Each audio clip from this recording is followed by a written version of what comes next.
नमस्कार दोस्तों, सूरज की तपिश चरम पर है और पूरे उत्तर भारत में तेज़ गर्मी पड़ रही है।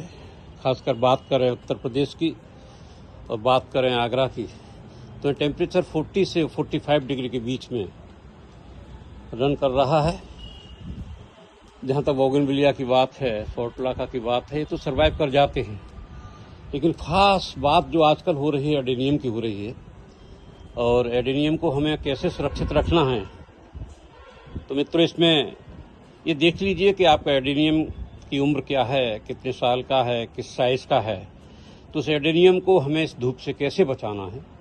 कोई ख़ास बात नहीं, कोई ख़ास उपक्रम नहीं करना है। आजकल फूल भी काफ़ी खिल रहे हैं और पत्तियां भी निकल रही हैं, लेकिन कुछ पुष्प जो हैं एडेनियम के झुलस रहे हैं।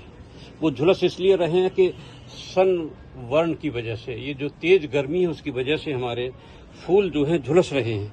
तो आपको सिर्फ ये करना है कि जितने भी छोटे छोटे एडेनियम हैं, ये 1 वर्ष का है या 2 वर्ष के हैं या कुछ थोड़े से छोटे एडेनियम हैं, उनको आप सेमी शेड स्थान पर रख दीजिए जहाँ पर तेज़ धूप डायरेक्ट इस पर ना आती हो, लाइट आती हो, इसमें सूर्य की थोड़ी सी तपिश आती रहे।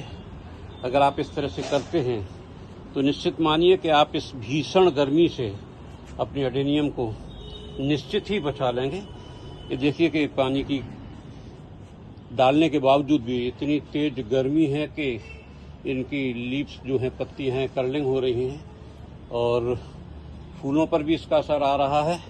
तो कोशिश सिर्फ आपको ये करना है कि इनको छाया में रखना है, छोटे छोटे एडेनियम को। मेरे पास तो सौभाग्य से एक सोलर प्लांट्स की जो प्लेट्स है उसकी शेडो है, जिसके नीचे सारे एडेनियम को मैंने शिफ्ट कर दिया है। और मैं कोशिश करूंगा कि 15 मई तक ये सुरक्षित रहें। 15 मई के बाद थोड़ा सा टेम्परेचर डाउन होगा। जब ये टेम्परेचर डाउन होगा तो इनको आप डायरेक्ट सनलाइट में भी रख सकते हैं। और तब तक के लिए, क्योंकि आजकल बहुत से ऐसे वीडियोज़ आ रहे हैं, यूट्यूब पर आ रहे हैं, हर चैनल पे आ रहे हैं, जहां देखो वहां पर एडेनियम की चर्चाएं हो रही हैं। वो सिर्फ इसलिए हो रही हैं कि इनकी एडेनियम की केयर कैसे की जाए।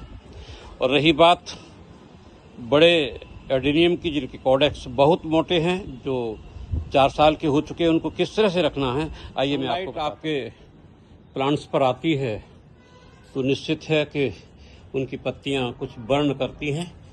और मेरा ये एडेनियम सेगमेंट है जहां मैंने कोशिश की, और सुबह जब ये चेक किया तो मुझे लगा कि इनके कोडेक्स कुछ कलर बदल रहे हैं।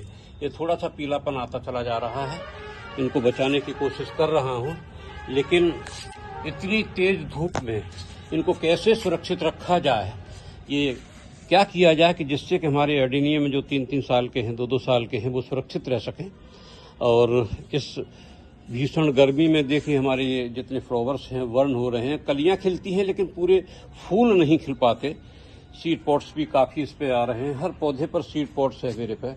और कैसे इनको सुरक्षित रखा जाए इस भीषण गर्मी में, जहां 44 डिग्री टेम्परेचर है, जहां पर इतनी गर्मी है। पानी भी हम लोग सुबह शाम शॉवर की तरह दे रहे हैं और कोशिश कर रहे हैं कि इन एडेनियम को हम इस भीषण गर्मी में सुरक्षित कर लें। इतना मोटा कॉडेक्स है लेकिन इसका भी कलर बदल रहा है।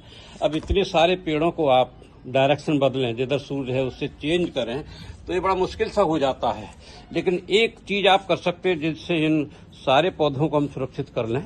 इन पौधों को सुरक्षित करने के लिए कि डायरेक्ट सन लाइट इन पर न गिरे, तो आप एक ग्रीन नेट लगा सकते हैं जिससे ये सुरक्षित हो सकते हैं। ये मैंने तो ये कर लिया है, आप सब लोग भी करिए ना।